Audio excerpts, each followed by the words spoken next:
सभी का बीपी गंगा में आपके साथ हूं मैं दीपा बात। फिलहाल सुबह के 9 बज गए हैं, वक्त हो गया सुनो यूपी के मॉर्निंग एडिशन का।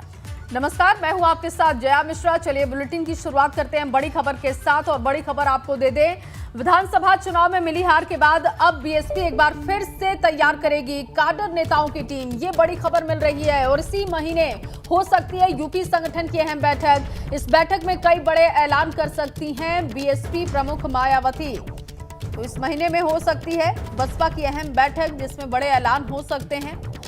बीएसपी प्रमुख मायावती बड़े ऐलान कर सकती हैं। बैठक में कई बड़े ऐलान संभव माने जा रहे हैं। बदलाव कुछ देखने को मिल सकते हैं। यूपी में हार के बाद बीएसपी की अहम बैठक होने वाली है।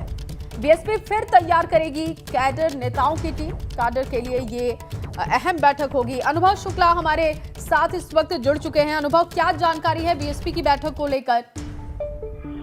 देखिए, बिल्कुल अगर आप देखिए 2022 के जो विधानसभा चुनाव हुए, बीएसपी का अब तक का सबसे खराब प्रदर्शन रहा। सिर्फ इन्हीं सीटों की जीत मिली, वो भी रतलाम में मिली उमाशंकर सिंह, और वो भी ये कहा जा रहा है कि उनकी अपनी जीत है ये, क्योंकि वहाँ पर उनका प्रभाव है, इसलिए उनको जीत मिली। इसीलिए अब बीएसपी की मायावती ने ये तय किया है कि संगठन में भी कुछ बड़े फेरबदल होंगे। और साथ ही साथ कि बीएसपी किस लिए जानी जाती थी, अपने काडर के लिए जानी जाती थी। यानी एक ऐसा काडर इसका हर जिले में मौजूद रहता था जो खासतौर से दलित समाज के लिए, दलित समाज के बीच में रहता था। और जब चुनाव होते थे तो यही काडर काम आता था जो दलित समाज के लोगों को पोलिंग स्टेशन तक ले जाता था, वोट में कन्वर्ट कराता था।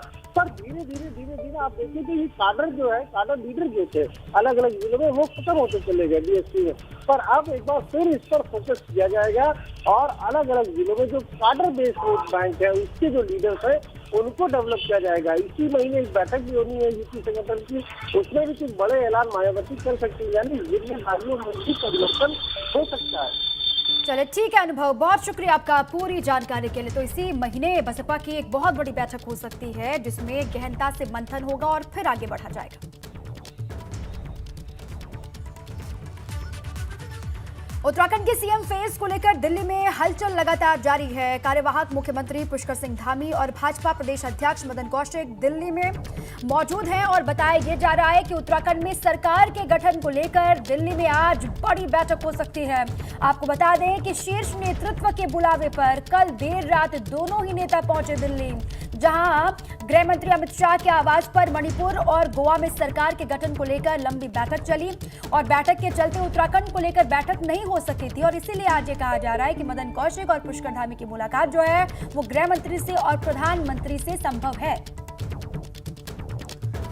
तो दिल्ली में मौजूद हैं पुष्कर सिंह धामी और मदन कौशिक। आज भी आला कमान से मुलाकात हो सकती है। कल देर रात देहरादून से दिल्ली पहुंचे थे दोनों नेता।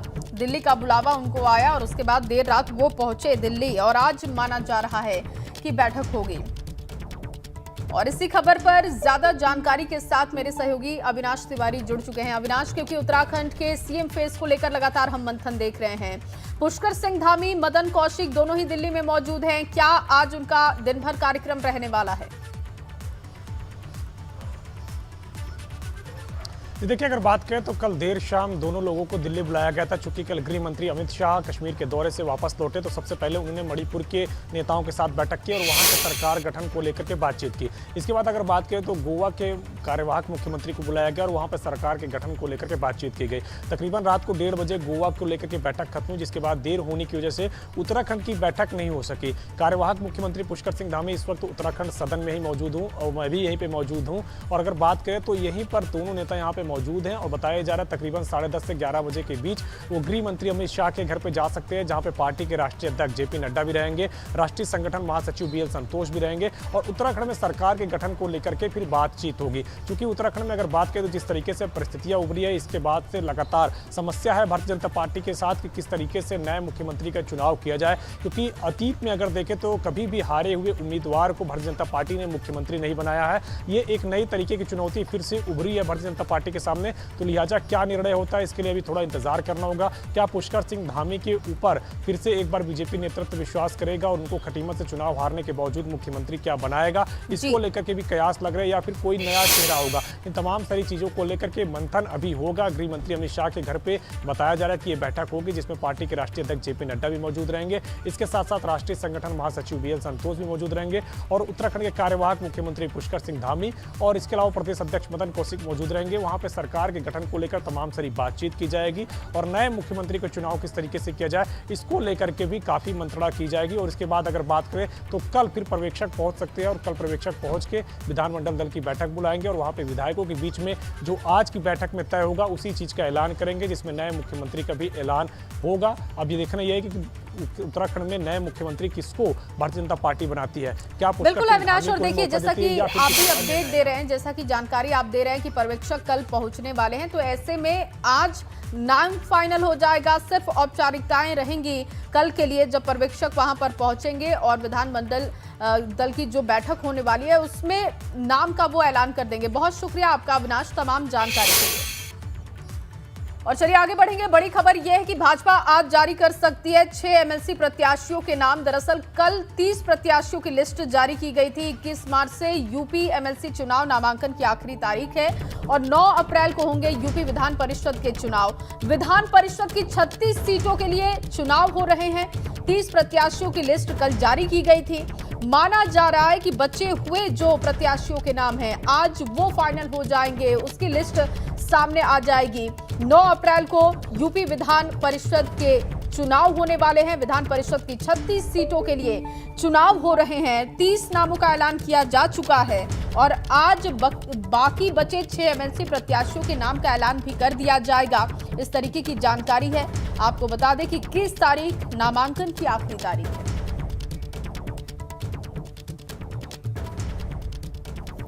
चलिए इसी पर और जानकारी लेते हैं। अनुभव जुड़ चुके हैं हमारे साथ लखनऊ से। अनुभव, 30 के जो नाम है वो जारी कर दिए गए हैं। बचे हुए 6 प्रत्याशी हैं, उनके नामों को लेकर ये कहा जा रहा है कि आज उनके नाम को भी अनाउंस कर दिया जाएगा क्योंकि 21 मार्च आखिरी तारीख है। देखिए बिल्कुल, ये जो विधान परिषद के जो चुनाव होने हैं ये स्थानीय निकाय के चुनाव और 35 प्राधिकरण क्षेत्र हैं, यानी 35 जगहों पर ये चुनाव होंगे और उसमें 36 उम्मीदवार हैं क्योंकि एक प्राधिकरण क्षेत्र में 2 उम्मीदवार होते हैं। तो ऐसे में 36 में से बीजेपी ने 30 उम्मीदवारों की जो पहली लिस्ट है वो कल जारी कर दी। उसमें हमने देखा जो पार्टी के जो पदाधिकारी हैं, जो कार्यकर्ता हैं, उनको तवज्जो दी गई है। इसके अलावा जो सपा छोड़कर आए थे एमएलसी चुनाव से पहले 4 लोग, उनको भी जगह दी गई है। कुछ अन्य लोगों को भी उसमें जगह दी गई जो पिछली बार विधायक थे और इस बार टिकट नहीं दिया या पूर्व सांसद रहे, उनको भी जगह दी गई है। तो एक पूरा हमें दिखा उस लिस्ट में कहीं ना कहीं सारी चीज़ों को साधने की कोशिश बीजेपी ने की है। अब 6 नाम और बचे हुए, 6 कैंडिडेट आज घोषित माना जा रहा है कि बीजेपी कर देगी। दूसरी लिस्ट जो है वो जारी हो जाएगी। जैसे आप देखिए बस्ती का जो प्राधिकरण क्षेत्र है वहाँ पर अभी कैंडिडेट के नाम की घोषणा नहीं हुई है। वहाँ चर्चा है कि एक सांसद जो अपने बेटे के लिए लगे हुए हैं, दूसरा पार्टी एक पूर्व पदाधिकारी को वहाँ से चुनाव लड़ाना चाहती है। तो ऐसे ही 6 उम्मीदवारों के नाम अभी बचे हैं और ये माना जा रहा है कि आज वो घोषित हो जाएंगे। क्यों? क्योंकि आखिरी तारीख कल ही है, नामांकन की आखिरी तारीख कल है और बीजेपी की कोशिश ये है कि 36 में से ज़्यादा सीटें जीती जाए। हालांकि बीजेपी के नेता तो कह रहे हैं कि हम सारी सीटें जीत जाएंगे और कोई और जीत नहीं पाएगा। हमारी इस तरह की तैयारी है क्योंकि स्थानीय निकाय के चुनाव में देखिए ग्राम प्रधान वोटर होता है, ग्राम पंचायत के सदस्य वोटर होते हैं, जिला पंचायत अध्यक्ष होता है, जिला पंचायत के सदस्य होते हैं वोटर, ब्लॉक प्रमुख वोटर होता है, नगर पालिका के अध्यक्ष होते हैं, मेयर होते हैं, पार्षद होते हैं, तो ये लोग वोटर होते हैं। तो इसीलिए बीजेपी को लग रहा है कि इस चुनाव में हम ज़्यादा सीटें जीतेंगे और ये उसके लिए महत्वपूर्ण भी है। क्यों महत्वपूर्ण है? क्योंकि अभी देखिए विधान परिषद में बीजेपी के पास जो बहुमत का आंकड़ा वो नहीं है। विधानसभा में तो इस बार भी 255 अकेले बीजेपी के विधायक जीत कर आए हैं। सहयोगियों को आप मिला लीजिए तो उनकी संख्या 273 हो जाती है। वहाँ पर तो पूर्ण बहुमत है, लेकिन विधान परिषद में बहुमत नहीं है और यहाँ कई बार दिक्कत होती थी। कई बार हमने देखा विधानसभा में तो विधेयक पास हो जाता था, विधान परिषद में आता था तो पास नहीं हो पाता था, लटक जाता था। बिल्कुल, और विधान परिषद में दबदबा कायम करने की पूरी कोशिश है भारतीय जनता पार्टी की और इसीलिए ही जो प्रत्याशियों के नाम भी डिक्लेयर किए जा रहे हैं वो भी इसी को ध्यान में रखकर किए जा रहे हैं। और आज ये कहा जा रहा है कि 6 जो आपने भी जानकारी दी, 6 प्रत्याशियों के नाम को भी फाइनल कर दिया जाएगा, अनाउंस कर दिया जाएगा। शुक्रिया आपका पूरी जानकारी। 3 दिवसीय गोरखपुर दौरे से आज लखनऊ लौटेंगे सीएम योगी आदित्यनाथ और शनिवार को सीएम योगी ने संघ प्रमुख से मुलाकात की। मोहन भागवत ने करीब 40 मिनट तक उनसे बातचीत की और नई सरकार के शपथ ग्रहण से पहले संघ प्रमुख से मिले योगी और योगी सरकार 2.0 के शपथ ग्रहण में मोहन भागवत आएंगे। ये संभावनाएं बनी हुई है क्योंकि उनको न्योता दिया है कार्यवाहक सीएम योगी आदित्यनाथ ने। 40 मिनट तक दोनों के बीच में बातचीत हुई है। नई सरकार के शपथ ग्रहण की तैयारियां युद्ध स्तर पर चल रही हैं। 25 तारीख को शपथ ग्रहण का पूरा समारोह होना है और आमंत्रित किया है मुख्यमंत्री योगी आदित्यनाथ ने संघ प्रमुख मोहन भागवत को 40 मिनट की बातचीत के दरमियान। और 3 दिवसीय उनका जो गोरखपुर का दौरा था वो भी खत्म हो गया है। वापस लौटेंगे राजधानी लखनऊ की तरफ और फिर देखिए 25 तारीख का बहुत करीब है। और इसी खबर पर ज्यादा जानकारी के साथ नीरज मेरे सहयोगी जुड़ चुके हैं गोरखपुर से। नीरज, क्योंकि नई सरकार के शपथ ग्रहण के लिए तैयारियां जोरों पर दिखाई दे रही है, कल सीएम भी मोहन भागवत से मिलने के लिए पहुंचे थे, उसको लेकर भी अपडेट कीजिएगा। और अभी गोरखपुर में सीएम का क्या कार्यक्रम है, कब तक वो लखनऊ लौटेंगे, इसको लेकर भी अपडेट दीजिएगा। देखिए 3 दिन मुख्यमंत्री के गोरखपुर में बीत चुके कल और आज चौथा दिन है। आज हालांकि उनको वापस लौटना भी है और यही वजह कि कल गोरखपुर में होली थी और देर शाम वो मोहन भागवत जो संघ प्रमुख हैं उनसे मुलाकात करने पहुंचे। 40 मिनट की जो मुलाकात थी उसमें संगठन को लेकर बातचीत हुई और इसके साथ ही चूंकि शपथ ग्रहण भी होना है तो उसको लेकर उन्होंने न्योता भी दिया है संघ प्रमुख को। और अगर आज की बात करें तो सुबह हम जिला चिकित्सालय में खड़े हैं और यहाँ पर पल्स पोलियो अभियान जो 20 से 28 मार्च तक चलना है उसका शुभारंभ मुख्यमंत्री अभी थोड़ी देर में ही करेंगे। और जो नवजात बच्चे हैं उनके आने का सिलसिला शुरू हो गया। गोरखपुर में 6,83,000 बच्चों को लक्ष्य रखा गया है पल्स पोलियो की जो ड्रॉप है वो पिलाने की और 3.4 करोड़ बच्चों को यूपी में पोलियो ड्रॉप पिलाई जानी है। और मुख्यमंत्री आज यहाँ से शुभारंभ कर रहे हैं तो एक मैसेज भी है कि जो बच्चे हैं वो स्वस्थ रहें। और 4 दिवसीय ये मुख्यमंत्री का अब दौरा आज हो गया, पूरा हो गया और इसके बाद अब शपथ ग्रहण होना है तो काफ़ी अहम ये 4 दिन गोरखपुर में रहे। उत्साह भी रहा, उल्लास भी रहा, रंग भी चटक हुआ और इसके साथ ही जो शपथ ग्रहण और जो विजय का जुलूस है वो भी यहाँ पर देखने को मिला है। और अब शपथ ग्रहण का भी इंतजार है, इसलिए अब आज उनको दोपहर बाद यहाँ से प्रस्थान भी करना है। चलिए, बहुत शुक्रिया आपका तमाम जानकारी के लिए। अब बात नई सरकार की शपथ ग्रहण की तैयारियों की कर लेते हैं। लखनऊ के कान्हा स्टेडियम में इस वक्त दिन रात काम चल रहा है। तूफानी रफ्तार से शपथ ग्रहण का मंच तैयार हो रहा है। कोशिश इस बात की है कि जल्द से जल्द इसे अंतिम रूप दिया जा सके। आदित्यनाथ उत्तर प्रदेश की बागडोर संभालने जा रहे हैं। राज्य के करीब 24 करोड़ लोगों की निगाहें 25 मार्च को इसी स्टेडियम पर टिकी रहने वाली है। इसके साथ ही पूरा देश यहां होने वाले शपथ ग्रहण समारोह का साक्षी बनेगा, जब भगवाधारी योगी आदित्यनाथ फिर से प्रदेश की बागडोर संभालेंगे।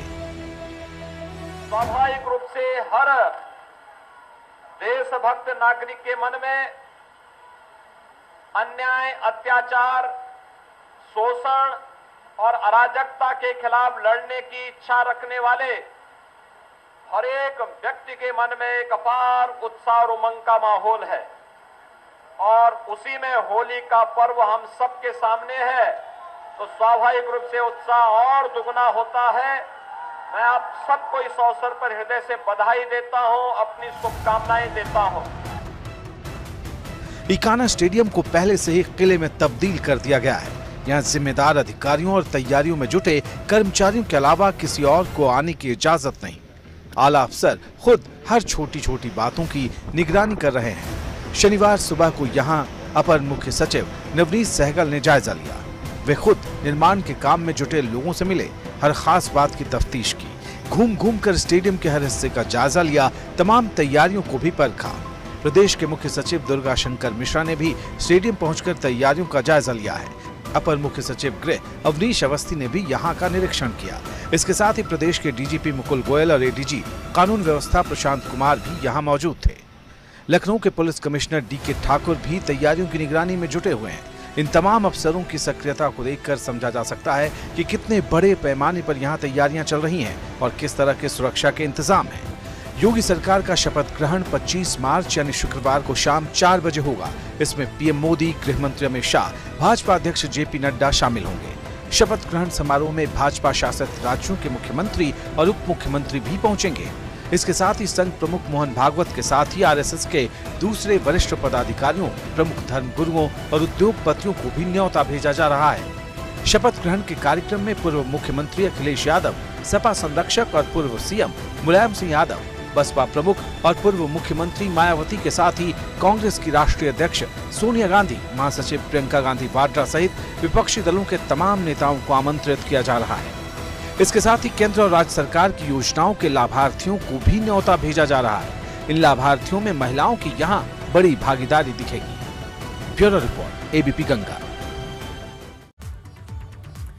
चलिए आगे बढ़ते हैं। इसी बीच लखनऊ से एक बड़ी खबर है। लखनऊ पुलिस को बड़ी कामयाबी मिली है। पुलिस ने मुठभेड़ में 2 बदमाशों को गिरफ्तार किया है। 2 दिन पहले बदमाशों ने किराना व्यापारी से लूटपाट की थी और इसके बाद पुलिस को बदमाशों की लगातार तलाश थी। पुलिस को लखनऊ के गाजीपुर इलाके के पॉलिटेक्निक चौराहे पर बदमाशों के होने की जानकारी मिली, जिसके बाद पुलिस ने दोनों बदमाशों को घेर लिया। पुलिस की गोली लगने से एक बदमाश नदीम घायल हो गया है, जबकि दूसरे बदमाश को पुलिस ने दौड़ा कर पहले तो पकड़ लिया है। उसके बाद ये जानकारी है कि पुलिस को बदमाशों के पास से तमंचा और एक बाइक भी मिली है। अब इन दोनों से पूछताछ होगी। तस्वीर भी आपको दिखा रहे हैं, मुठभेड़ के बाद की तस्वीर है। बदमाशों की खैर नहीं है उत्तर प्रदेश में, आप कह सकते हैं। देखिए किस तरीके से यहाँ पर मुठभेड़ और उसके बाद 2 बदमाशों को पुलिस ने पकड़ लिया।